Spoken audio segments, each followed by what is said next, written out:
Hai Famkos, selamat datang di Asbun, Asa Berbunyi. Tema Asbun kali ini yaitu mengarungi Ramadan jauh dari keluarga. Nah, Ramadan itu kan biasanya identik dengan kebersamaan keluarga ya. Mulai dari buka puasa, sahur, taraweh, bahkan ngabuburit biasanya bersama keluarga. Nah, gimana ya nasib teman-teman kita yang menjalani Ramadannya itu jauh dari keluarga? Oleh karena itu, kita akan mendatangkan narasumber yang akan menceritakan pengalamannya semasa bulan Ramadan tanpa keluarga di perantauan. Oke, kali ini kita lagi sama siapa nih? Halo, kenalin nama aku Fitrah dari IKK 59. Kalau boleh tahu nih, Fitra asalnya dari daerah mana nih? Kebetulan aku dari luar Pulau Jawa, dari Dompu, Nusa Tenggara Barat. Kalau dari Dompu tuh ke Bogor kira-kira berapa lama sih, sama transportasinya itu pakai apa? Kalau kemarin ya datang ke Bogor itu kebetulan pakai pesawat dan itu bisa sampai 6 jam sih baru nyampe ke Dramaga ya. Wah, jauh banget ya. Tapi kira-kira apa sih yang menjadi pilihan Fitra untuk merantau ke Bogor dengan jarak yang sangat jauh itu? Awalnya itu ikutin kakak sih sebenarnya karena kebetulan kakak juga dulunya kuliah di IPB dan diceritain gitu di IPB itu kuliahnya seperti apa gitu. Jadi tertarik gitu untuk kuliah di rantauan dan kebetulan juga dari kakak yang pertama itu udah terbiasa rantau di Pulau Jawa sih. Jadi di keluarga itu bukan hal yang asing gitu kalau misalkannya kuliahnya di luar gitu. Oh, jadi ngikutin jejak kakak-kakaknya yang juga merantau ya gitu. Iya, betul. Berarti kalau boleh tahu nih, Fitra berapa bersaudara ya? Dan Fitra tuh anak keberapa sih di keluarga itu? Aku itu 4 bersaudara dan anak terakhir, jadi bungsu. Oh, berarti Fitra itu anak terakhir yang keluar dari rumah untuk perantauan gitu ya. Berarti keluarga Fitra itu sekarang lagi ada di tahap emptiness gitu ya. Karena kan Fitra sebagai anak bungsu nih udah keluar dari rumah untuk menjalani pendidikan gitu. Dan kakak-kakaknya juga untuk menjalani pekerjaan. Kira-kira ada nggak sih pada saat komunikasi sama keluarga, pandangan keluarga terhadap anak-anaknya yang merantau itu seperti apa gitu? Kalau dari orang tua ya khususnya mama gitu, karena Fitra tuh anak yang terakhir ya keluar dari rumah, jadi kerasa betul gitu kesepiannya karena kan yang paling lama di rumah kan Fitra ya, dan itu biasanya mama cerita kayak udah nggak ada anak perempuan ini yang biasa sama mama gitu sih. Jadi kerasa banget kesepiannya gitu untuk orang tua. Iya, berarti sangat kehilangan gitu ya orang tua. Kalau dari perspektif Fitranya atau kakak-kakak Fitra terhadap orang tua Fitra yang ditinggalkan sama anak-anaknya itu gimana sih? Kalau misalkannya dari Fitra ya, karena kan di kakak juga belajar tahapan perkembangan keluarga itu waktu itu kayak nyocokin gitu sih. Jadi oh iya sekarang dari lagi di emptiness stage nih di rumah tuh orang tua ngerasanya kayak gini dan itu secara umum itu apa ya kerasa gitu bener-bener nyata gitu. Emang itu yang dirasain sama orang tua dan lebih kayak bisa sih apa ya menghadapi gitu. Kalau misalkan yang ngobrol sama orang tua tuh jangan kitanya juga ikutan sedih, tapi ya gimana supaya mereka tuh nggak merasa sedih gitu karena udah nggak ada lagi anak di rumah gitu. Iya, jadi lebih ke menghibur keluarga ya supaya orang tua itu tidak terlalu kesepian gitu ya. Oke, Fitra, sekarang kan lagi bulan Ramadan ya. Kira-kira ada nggak sih tradisi di Ramadan di kampung halaman Fitra sebelumnya itu seperti apa? Kalau tradisi mungkin nggak terlalu jelas ya, cuman mungkin di rumah itu kebiasaan-kebiasaan yang pasti dilakuin gitu waktu bulan Ramadan. Kebiasaan-kebiasaannya itu kayak sebelum berbuka gitu, nyiapin untuk berbuka, buatin es, itu seru banget biasanya sama mama tuh kayak potong agar-agar, masukin di kulkas itu apa ya, mungkin kebiasaan yang selalu dilakuin gitu kalau bareng mama gitu. Oke, berarti ada tradisi yang khusus yang dilakukan oleh keluarga Fitra sendiri gitu ya. Nah, kalau perbedaan nih dari tradisi Ramadan di kampung halaman sama di perantauan itu ada apa aja sih, Fitra? Kalau di kampung halaman itu biasanya setelah sholat subuh ya, itu anak-anak kayak ibu-ibu itu biasanya jalan subuh bareng gitu sampai pagi. Jadi kalau misalkannya keluar nih setelah sahur, setelah sholat subuh, itu biasanya rame-rame di jalan, orang pada jalan-jalan gitu. Jadi nggak kesepian gitu. Itu mungkin yang nggak ditemuin ya di sini gitu. Oh iya, menarik banget. Aku juga baru tahu ternyata ada tradisi setelah sholat subuh ya, itu jalan-jalan keluar. Karena biasanya kalau di Jawa khususnya di Bogor itu ya mungkin setelah subuh atau setelah sahur itu ya menjalankan aktivitasnya kerja, sekolah atau tidur gitu ya, biasanya kayak gitu. Perasaan Fitra nih setelah kan udah ngerasain gitu ya Ramadan di kampung halaman sama di sini, perasaannya itu seperti apa sih? Perasaannya kalau misalnya di awal tahun-tahun kuliah itu di tahun pertama, perasaannya bahagia sih, senang bisa ngerasain lebaran di kota orang gitu ya, dapat banyak pengalaman, ketemu sama teman-teman yang baru dari berbagai daerah dan berbagai cerita gitu di setiap daerahnya, jadi bisa nambah pengalaman dan wawasan juga gitu tanpa harus ke daerah tersebut gitu. Terus kalau misalkannya di tahun sekarang, di tahun kedua itu lebih kerasa homesicknya, kangen rumah gitu. Karena udah 2 tahun gitu, hampir 2 tahun kan gak pulang ke rumah, jadi sedihnya tuh kerasanya tuh baru sekarang banget gitu. Jadi pengen pulang tapi nggak bisa gitu. Oke, berarti perasaannya ada seneng sama sedihnya. Kalau seneng tuh pas di awal-awal karena euforia pertama kali merantau gitu ya, bertemu sama teman-teman yang dari daerahnya berbeda juga. Terus juga kalau sekarang tuh baru kerasa gitu ya, homesick, udah kangen banget nih sama kampung halaman, sama orang tua. Nah, itu tuh bisa jadi pemicu stres kamu gak sih di perkuliahan? Apalagi di Ramadan kali ini tuh kita lagi menjalani UTS gitu.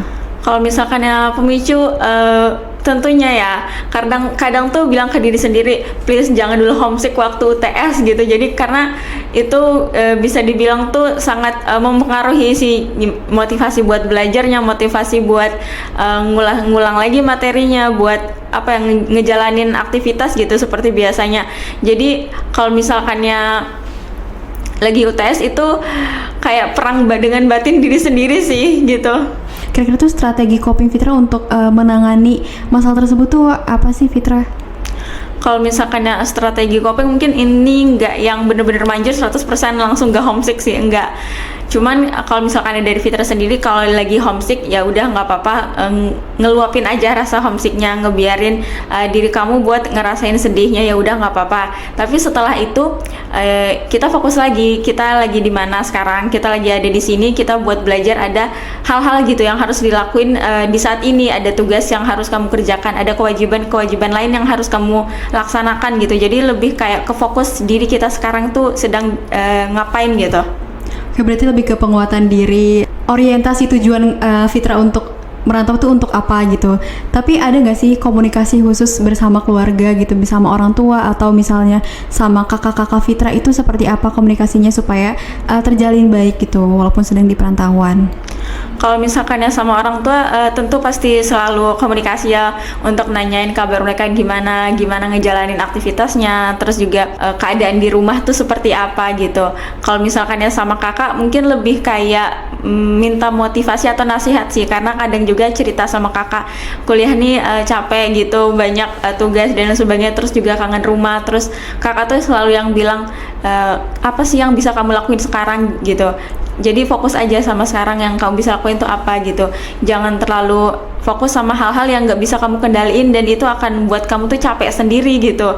Jadi fokus aja sama sekarang, apa sih yang bisa kamu lakuin sekarang, apa yang bisa kamu kontrol gitu. Ya udah, kamu lakuin itu aja, fokus diri kamu ke hal itu gitu. Tapi ada nggak sih harapan Fitra untuk berkumpul bersama keluarga lagi di waktu yang dekat ini? Kalau harapannya sih tentu ada ya, karena kebetulan juga 4 saudara ini, empatnya tuh ada di perantauan, dan di rumah tuh cuman mama sama papa gitu. Jadi pengen gitu, kapan lagi ya kita bisa ngumpul lagi kayak dulu gitu. Saudara yang ada di Malang itu balik ke Dompu, kita juga balik ke Dompu, itu pastinya ada sih harapan itu untuk kumpul-kumpul lagi gitu sama keluarga. Nah, tadi kan Fitra udah memberikan pengalaman tentang Ramadan di perantauan sampai sekarang. Ada nggak sih hal yang ingin Fitra lakukan di Ramadan tahun depan yang berbeda dari tahun-tahun sebelumnya atau tahun sekarang, itu apa? Kalau yang ingin dilakukan di Ramadan tahun depan sama sih, pasti ingin meningkatkan lagi ya ibadah kita gitu, kepribadian kita atau amalan-amalan kita di Ramadan berikutnya gitu, memaksimalkan kesempatan yang kita punya gitu. Dan harapannya mungkin bisa lebih harapannya bisa kumpul sama keluarga gitu. Ya mungkin kalau sekarang dibayanginnya kayak nggak mungkin deh bisa kumpul sama keluarga, tapi ya nggak ada yang tahu, nanti siapa tahu aja nanti ada kesempatan satu keluarga bisa kumpul lagi gitu. Amin. Jadi lebih ke self improvement dan ingin berkumpul bersama keluarga. Nah tadi kan untuk mengimbangi gitu ya produktif di bulan Ramadan gitu dengan pengembangan diri. Kira-kira tuh ada tips gak sih dari Fitra sendiri supaya seimbang produktif dalam perkuliahan dan juga di Ramadan itu kan pasti identiknya sama religiositas gitu. Kira-kira ada gak sih tips untuk mengimbangkan kedua hal tersebut? Kalau untuk tipsnya lebih kayak jangan membedakan gitu, kayak kuliah tuh kuliah, tapi terus ibadah lebih kayak, karena kita kuliah kita belajar juga kan itu termasuk ibadah gitu. Cuman gimana cara kita menjalankannya gitu. Tapi kalau misalkan dari Fitra tuh set waktu tertentu gitu ya, dimana waktu itu emang kamu fokus buat ibadah atau buat beramal gitu. Entah itu kamu mau zikir, kamu mau berdoa, atau kamu mau sholat gitu, atau kamu bersedekah atau berhubungan dengan masyarakat atau dengan orang-orang sekitar gitu. Jadi lebih kayak set waktunya aja sih, set waktu dimana pada saat ini saya emang fokus buat ngelakuin ibadah Ramadan saya, dan pada saat ini saya melakukan aktivitas atau kewajiban saya yang lainnya gitu. Oke, luar biasa banget nih Fitra udah menceritakan pengalaman Ramadannya yang tahun sebelumnya juga belum pulang ya. Jadi Ramadan Idul Fitri di sini ya. Iya, ini udah tahun kedua sih Idul Fitri di rantauan gitu. Keren banget, udah 2 tahun nggak pulang ke rumah, Ramadan dan Idul Fitri juga di perantauan. Luar biasa banget, nggak semua orang tuh bisa survive kayak Fitra untuk melewati momen-momen berharga tanpa keluarga. Fitra ini bisa dibilang sukses juga ya melewati masa-masa yang mungkin menurut aku tuh sulit gitu ya untuk aku hadapi sendiri. Tapi Fitra sendiri udah sukses untuk melewati hal itu. Ada nggak sih tips buat teman-teman yang memang lagi menjalankan bulan Ramadan dan bakal Idul Fitri di perantauan tanpa adanya keluarga? Kalau tipsnya pasti kita nggak boleh ngerasa sendiri ya, walaupun kita di rantauan gak ada keluarga. Ada teman-teman kita yang lainnya, pasti mereka juga bakalan senang gitu kalau misalkannya kita bareng-bareng gitu lebarannya sama mereka gitu. Dan karena ini bulan Ramadan, bulan mulia gitu ya, jangan sampai karena kita nggak bisa pulang kita jadi sedih gitu. Gimana caranya supaya bulan Ramadan ini kita tingkatan ibadah kita jadi bahagia juga, karena ini bulan kemenangan gitu. Kita bisa doain untuk keluarga kita, kelancaran urusan kita. Jadi Ramadan itu tetap akan menjadi bulan kebahagiaan gitu bagi semua orang, mau itu di rantauan atau enggak gitu. Oke, jadi lebih ke jangan membeda-bedakan, tetap fokus sama diri sendiri dan juga tetap komunikasi bersama keluarga dan pastinya meningkatkan religiositas kita di bulan Ramadan ini. Semoga aja ya Ramadan yang tahun ini itu bukan Ramadan terakhir tentunya, dan amin. Dan semoga masih dikasih kesempatan juga untuk merasakan gitu Ramadan di tahun berikutnya. Untuk harapannya pasti banyak ya harapan-harapan baik gitu yang ingin dirasakan, yang ingin dicapai gitu di Ramadan berikutnya. Harapan terbesar sih itu bisa kumpul sama keluarga, bisa ketemu sama teman-teman, bisa kunjungin rumah kampung halaman gitu, bisa lebih baik lagi dari Ramadan yang sekarang gitu. Amin, semoga aku juga bisa seperti yang Fitra sampaikan tadi, lebih besar hati kalau misalnya kita nggak berkesempatan untuk pulang ke rumah jauh dari keluarga, juga memiliki rasa semangat yang tinggi walaupun jauh dari keluarga. Fitra, terima kasih banyak sudah mau share pengalaman, sudah share cerita tentang Ramadan yang jauh dari keluarga, yang pastinya menginspirasi teman-teman semua. Nah, itu tadi pengalaman dari Fitra yang menjalankan Ramadan di perantauan, yang bisa menjadi inspirasi nih buat teman-teman untuk tetap bahagia, tetap senang untuk menjalankan Ramadan di perantauan. Sekian Asbun episode kali ini, sampai jumpa di Asbun episode berikutnya.